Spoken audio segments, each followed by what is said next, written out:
Mesdames, Messieurs, en 2009, un compatriote m'appela au téléphone et me dit le président Denis Sassou Nguesso a reçu à la télé, on a vu ça à la télé, a reçu en grande pompe le grand maître de l'ordre.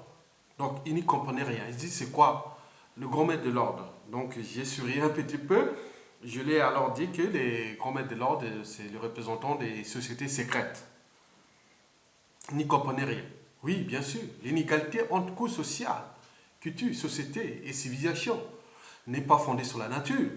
Elle réside dans l'éducation ou les formations qu'on donne à l'individu, ou plutôt dans celles qu'on lui refuse. Donc, les Congolais ne comprennent rien de ce qui est des grands maîtres de l'ordre, de franc-maçonnerie ou des sociétés secrètes. Voilà. Donc, nous sommes très très bas au niveau de l'éducation globale ou totale. Mesdames, Messieurs, vous savez que la franc-maçonnerie est née il y a 300 ans. Donc, en résumé, pour faire plus simple, si vous n'avez pas de pouvoir politique, économique et social, la franc-maçonnerie, la franc-maçonnerie ne s'intéresse pas à vous. Voilà. Il faut avoir un pouvoir. Si vous avez un pouvoir, donc vous pouvez être soit démarché, puis soit coopté, ou on dirait même introduit. Voilà, à ce moment, ça vous donne libre cours à certains carnets d'adresse en fonction de votre niveau de service à la franc-maçonnerie. On parle des décrets, premier décret, deuxième décret, 27, voilà. Bref.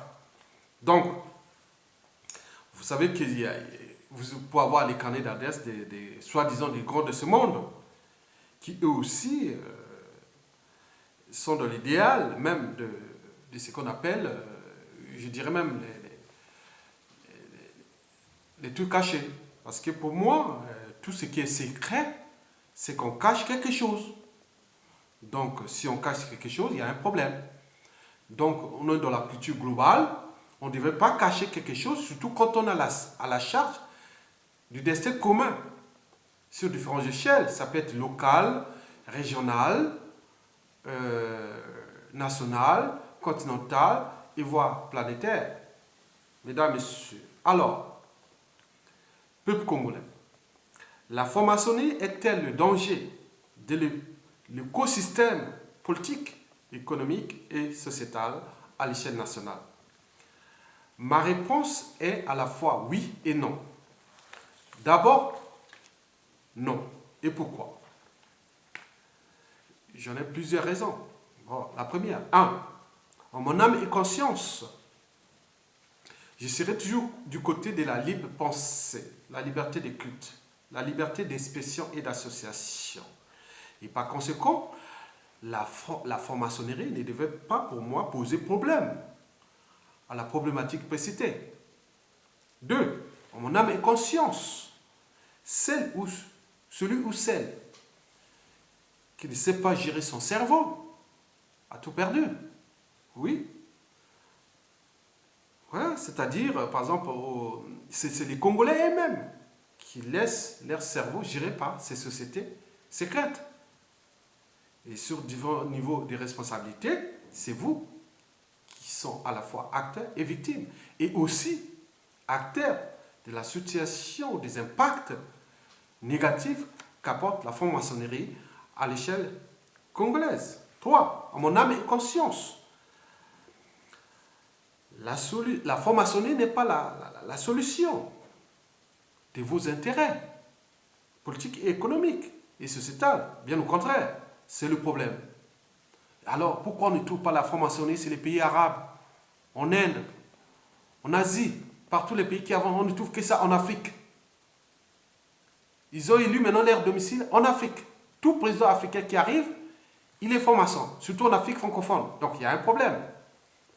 Mesdames, Messieurs, alors, la franc-maçonnerie est-elle le danger de l'écosystème politique, économique et sociétal du Congo? La réponse est oui. Et pour cause. D'abord, souvenez-vous des archives du Troisième Reich, parce que quand les Allemands c'était au début du mois de juin 1940, quand on parlait de la débâcle française. La première idée des nazistes ou du nazisme, c'était aller prendre les archives de la franc-maçonnerie. Après, ils ont été transférés en Allemagne. Et après, à la libération, c'est-à-dire à la fin de la Seconde Guerre mondiale, nous étions dans les années 44, 45, et c'est les soviétiques qui ont mis la main sur les archives de la franc-maçonnerie. Bon, parce que, par exemple, à l'échelle, pourquoi ils ont fait? Parce qu'eux, ils voulaient comprendre comment est l'organisation politique des réseaux parallèles et autres qui gouvernent le monde, comment l'Occident impose sa loi à travers le monde. C'est en partie par la franc-maçonnerie. Mais du côté de la France ou de l'État français, de Pétain, il dit que la débâcle, c'était à cause de la franc-maçonnerie. Parce qu'on suppose que la franc-maçonnerie, c'est des organisations qui sont liées au judéo-christianisme, ou même, pas de christianisme, on dit de judaïque, du sionisme et autres. C'était eux qui étaient c'était la cause de la débâcle de la République française. Voilà, donc c'était comme ça. Bon, ça c'est pour les éléments de l'histoire. On peut aller en détail sur cette période-là. Bien sûr que les archives ont été remis par les soviétiques ou les russes dans la fin des années 90, dont le président Chirac était l'auteur, ou même l'actif militant pour la remise. Je ne sais pas s'ils ont payé l'argent pour récupérer ces archives. Bon, bien sûr que les archives de la franc-maçonnerie sont à la fois en France, en Allemagne et aussi chez les Russes et les Soviétiques. Bon, mesdames, messieurs, à l'échelle congolaise, pendant toute la dictature de Sassou Nguesso, qui à son compteur a déjà 32 ans de dictature, la franc-maçonnerie est devenue presque l'outil de subordination de l'élite, des cadres et des acteurs politiques congolais, oui, au régime Sassou Nguesso. Non seulement au régime Sassou Nguesso, mais aussi à la France-Afrique, dont les donneurs d'ordre sont les loges, les différentes loges, de gauche comme de droite, et aussi l'oligarchie politique et affairiste franc-maçonnique française, de gauche comme de droite. Voilà, c'est des réseaux parallèles faits de mallettes et valises congolaises ou africaines. Voilà, de financement occulte des partis politiques. Voilà, donc tout un système de relations personnelles qui ont permis à Sassou Nguesso de se maintenir au pouvoir jusqu'aujourd'hui et au pouvoir à vie. C'est le système aide-moi, le ciel t'aidera. Donc, donnez-nous la liberté de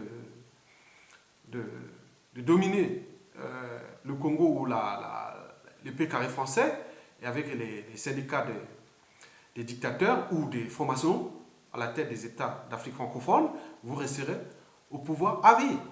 Donc on est protégé. Comme le peuple ne peut pas s'affranchir d'eux, donc eux, ils prospèrent. Bien sûr, on les entretient, des services secrets, plein de choses qui sont là. Voilà. Donc on a laissé libre cours. Dans ces cas, Sassou Nguesso aux anges, donc on lui a laissé libre cours à organiser aussi sa propre loge. Donc il devient le grand maître de la loge congolaise, dont tout le monde craint parce qu'ils savent que c'est des forces centrifuges. Donc il y a des gens qui les soutiennent au haut niveau de l'Occident ou de France, autres, donc il est fort. Donc tout le monde le craint. Oui, mesdames, messieurs. La franc-maçonnerie en mode Sassou Nguesso devient le danger du Congo, bien sûr. Par exemple, au Congo, pour avoir un poste de responsabilité, élu, député, sénateur, ministre, au cadre fonctionnaire ou autre, tout ce qui est des postes de responsabilité à l'échelle congolaise, ou même représentant du Congo à l'étranger, vous devez être franc-maçon. Voilà, c'est un peu abusif comme méthode. Imaginez-vous, la France, bien sûr, il tolère ça, ce qu'il ne peut pas tolérer ici. Imaginez-vous, en France, pour être proviseur, député, maire et tout, sur les 36 000 communes, il faut être franc-maçon. Pour être ministre, pour être tout point, et président d'une multinationale française, il faut être franc-maçon. Vous voyez? Donc c'est comme si on dit tout le monde, pour être...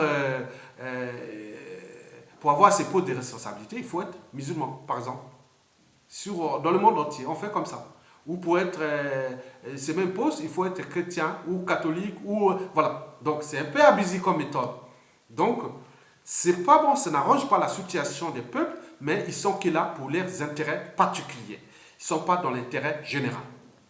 L'intérêt général est suivi. Je reviens toujours, mesdames, messieurs, le peuple congolais à l'échelle congolaise. Si vous n'êtes pas franc-maçon, ah oui, vous pouvez avoir des nuisances d'abord psychologiques. Oui, si vous êtes cadre, vous avez des compétences ou pas, vous n'êtes pas franc-maçon, vous ne pouvez pas avoir un poste de responsabilité.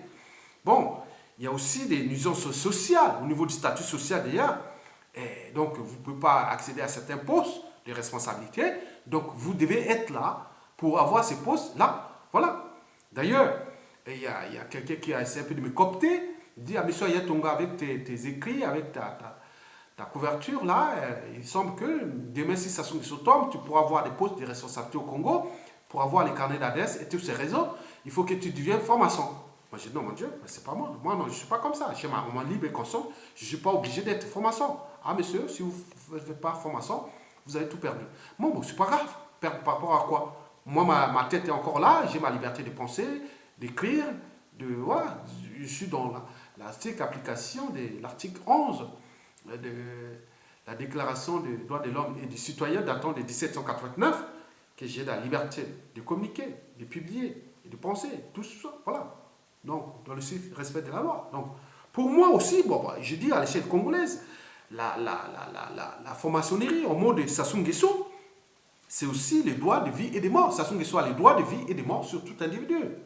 Donc, c'est des associations de malfaiteurs, parce qu'il y a des pratiques sataniques. Oui, la franc-maçonnerie tue au Congo. On humilie. Vous êtes humilié. Vous êtes dans la subordination au tyran. Parce que lui, il sait bien qu'il est bien protégé au niveau supérieur.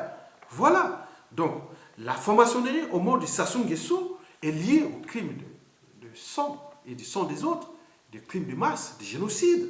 Donc, la franc-maçonnerie, on est au cœur même du satanisme, de l'ésotérisme, de la sorcellerie, de la tyrannie d'ailleurs, mais aussi, surtout, la soumission au dictateur qui devient le préalable à la vie et à la mort, et aussi, surtout, au statut social et puis au poste de responsabilité. Mesdames, Messieurs,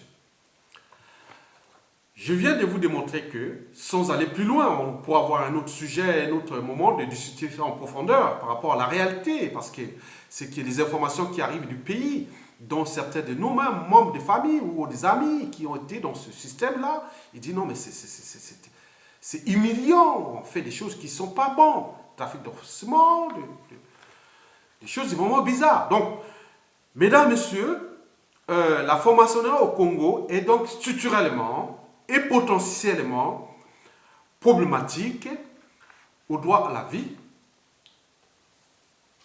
au statut social, à la dignité citoyenne, au destin et au bien commun à l'échelle congolaise. Mesdames, Messieurs, vous savez que le monde ne sera pas détruit par ceux qui font le mal, mais par ceux qui les laissent faire sans rien faire. Écrivain Albert Einstein. C'est nous qui laissons libre cours à ces gens-là de faire. Parce que ce que ces gens-là de la franc-maçonnerie font au Congo ne peut pas être toléré ici. C'est pas possible. C'est pas possible. Mais c'est possible là-bas. Parce qu'on a quelqu'un qui est là, c'est le pion de cette organisation secrète qui est là pour détruire les mentalités, les habitudes, les comportements et les consciences de tout un peuple. C'est ça le danger. Mesdames, Messieurs, Vous savez, je reviens toujours sur la pensée d'Albert Einstein. Il dit, la vie c'est comme la bicyclette. Pour garder l'équilibre, il faut avancer. Il faut avancer. Donc nous sommes individuellement et collectivement invités à gérer d'abord nous-mêmes notre cerveau, qui ne soit pas géré par d'autres forces qui sont là. Et surtout quand vous êtes à la charge du destin commun. Donc, moi je pense que dans cette réforme de l'individu, d'abord de ses mentalités, de ses habitudes, de son comportement, de la conscience et des valeurs morales, le bien contre le mal. Donc, la franc-maçonnerie sera au cœur de la restructuration et la réorganisation de l'État congolais. La liberté des cultes, de pensée, d'expression et des associations sera protégée. Et donc, pour réduire au silence la franc-maçonnerie qui s'incruste dans l'environnement politique, économique et social congolaise de manière négative, parce que si elle était de manière positive, on peut être tout à fait non. On ne change jamais une équipe qui gagne, mais là, c'est de manière négative. Donc, il faudra légiférer. Je pense que tout acteur politique congolais a un niveau de responsabilité. Il faudra définir les niveaux de responsabilité. Vous devez déclarer si vous êtes franc-maçon ou pas. Et même au niveau des hauts postes de responsabilité, c'est-à-dire ministre, député, je dis ministre, député, sénateur, président de la République, membre du gouvernement, autre, je pense qu'il ne doit pas être franc-maçon.